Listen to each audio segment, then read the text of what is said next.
Tujuan dari dakwah, orang berdakwah, tujuannya bukan mengumpulkan massa, bukan. Bukan supaya orang senang, bukan. Bukan supaya orang bisa tertawa, bukan. Dakwah, yang definisi dakwah mengajak manusia kepada iman. Kemudian mengajak manusia iman kepada Allah, mengajak manusia mengimani semua yang dibawa oleh Rasulullah SAW. Kemudian juga membenarkan apa yang beliau bawa, mentaati apa yang beliau perintahkan. Dan ini kandungannya, yaitu mendakwakan kepada manusia tentang makna syahadatain. Saya mau tanya kepada antum, apakah umat Islam yang ada sekarang ini sudah paham tentang syahadatain atau belum? Belum. Tentang asyhadu an la ilaha illallah wa asyhadu anna Muhammad Rasulullah. Betul, mereka sudah ucapkan, tapi tentang pemahaman kalimat ini mereka sudah paham belum? Belum. Harus didakwakan dan butuh waktu yang panjang dan lama untuk mendakwakan kalimat ini. Tentang la ilaha illallah aja mereka harus tahu. Tentang rububiyah Allah, tentang uluhiyah Allah, tentang asma wa sifat. Kemudian tentang syahadat Muhammad Rasulullah mereka harus tahu. Tentang bagaimana mereka ittiba kepada Rasulullah. Kita wajib mencintai Nabi Muhammad, wajib mencintai Nabi SAW melebihi semua kecintaan kita kepada orang tua, istri, anak dan semua manusia. Tapi konsekuensi cinta kepada beliau dengan apa?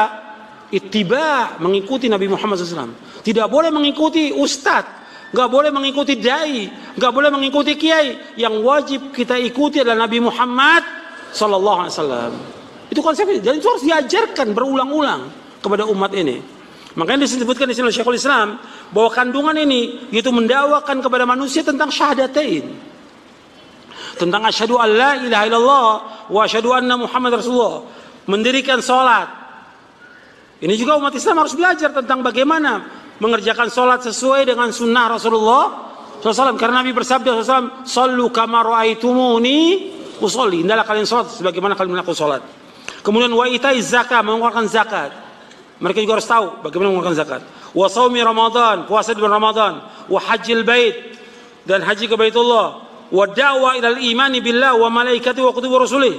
Wal ba'thi ba'dal maut wal iman bil qadari khair wa syarri. Dan juga dakwah mengajak manusia agar mereka beriman kepada Allah. Yang saya kenang dari Mbah Maksum itu dari murid-muridnya, dan saya menyaksikan sendiri, itu seneng guyon. Karena itu menurut saya filosofi yang luar biasa. Orang itu nganti cari kesenangan dengan maksiat karena tidak nyaman dengan taat. Sehingga kiai-kiai alim termasuk Mbah Maksum, Mbah Mun, bapak saya, semuanya itu seneng guyon. Supaya orang itu nyaman dengan kiai, nyaman dengan taat. Sehingga nggak perlu seneng dengan yang maksiat.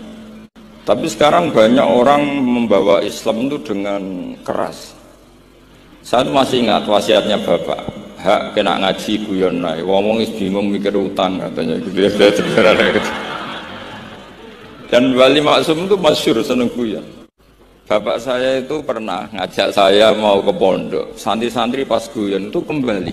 Gak sida cung santri lagi guyon. Kayak nopo Pak?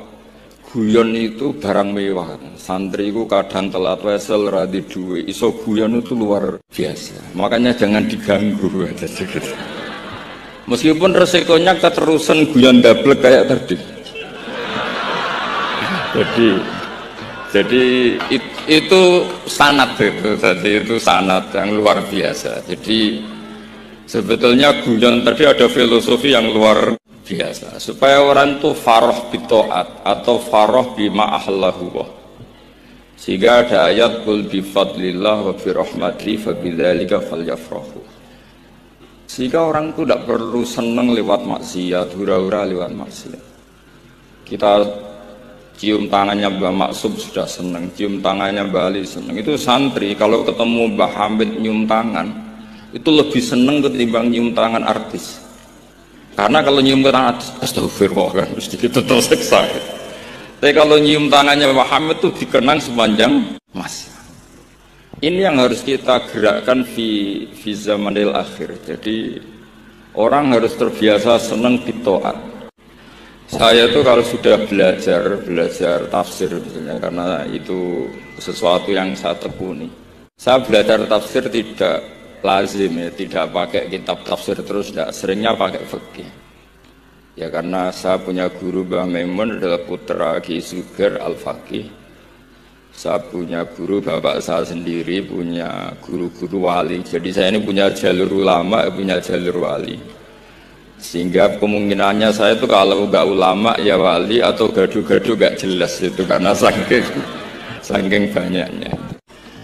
Dalam ilmu yang diajarkan Mbah Mun, diajarkan tentu beliau punya sanad ke Sayyid Alawi sampai Rasulullah atau lewat Mbah Karim, Mbah Hashim juga sampai Rasulullah. Sanadnya begini, ada riwayat yang ditulis kitab Ihya, juga ditulis kitab Hilyatil Auliya, itu memang inna min khiyari ummati qauman yadhakuna jahrun min saati rahmatillah. Itu dalam kitab Hilyatul Auliya redaksinya malah inna min khiyari ummati fi manabani al-mala'ul a'la qauman yadhakuna jahrun min saati rahmatillah. Jadi termasuk umat-umatku yang pilihan adalah itu komunitas kaum yang kalau guyu itu banter-banter. Jadi inna min khiyari ummati fi manabani al-malul a'la qauman yadhakuna jahrun min saati rahmatillah. Lalu saya mikir kenapa itu jadi khiyarul ummah. Wali itu masyhur seneng guyon, Mbah Mun ya masyhur seneng guyon, bapak saya seneng guyon. Saya dulu itu iskal, ada kaji gitu terkenal agak punya will itu, ya agak maksiat agak ceritanya. Ini agak kaji itu agak ada gosip suka will. Ketika Mbah Mun ketemu bapak saya itu bilang begini, "Lho Nur, bapak saya namanya Rusalim, apa iku ayu kok nganti kaji ku senang?" "Lho ayu, Mbah." Bakasan itu tentang ayu. Saya dulu iskal kenapa Kiai bakas wong ayu gitu. Tapi setelah saya tambah alim, tambah tahu itu, sama harus ikrar memang tambah alim, paham itu artinya tambah alim.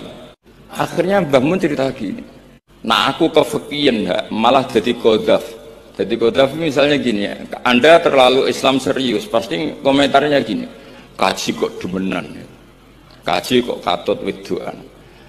Serius tapi akhirnya menabrak satu aturan yang dilarang Allah Subhanahu wa taala. Itu kalau kamu menuduh zina jadi qadhaf, kalau kamu bilang kaji kok katut wedok jadi suudzon. Maka bahasan yang netral adalah lho ayu no kok nganti katut. Ayu Mbah, iya ya wajar wong mesti katut wong ayu. Itu filosofi. Jadi di balik guyon itu ada trik untuk menghindari ke fikih atau ke ketentuan fikih yang salah. Itu kalau kamu kejebak ekstrim, kaji kok seneng wong ayu, kaji kok demenan, maka berarti Anda qadhaf. Qadhaf itu menuduh orang lain yang enggak jelas apa buktinya. Maka guyon ini satu-satunya cara menghindari kesalahan yang lebih fatal. Sehingga di sini dibutuhkan kemampuan seni mengelola agama supaya agama ini tetap ceria. Saya berkali-kali cerita kalau ngaji, Imam Syafi'i itu kalau ditanya, diberitahu orang yang nyium tangan jenengan, yang di depan jenengan itu hormat, itu di luar ngerasani jenengan, bully jenengan. Jawabnya Imam Syafi'i itu tertawa-tawa, baguslah berarti saya wibawa, di depan saya buktinya tidak berani. Jadi enteng saja, dijawab enteng saja, baguslah berarti saya wibawa, nyatanya di depan saya tidak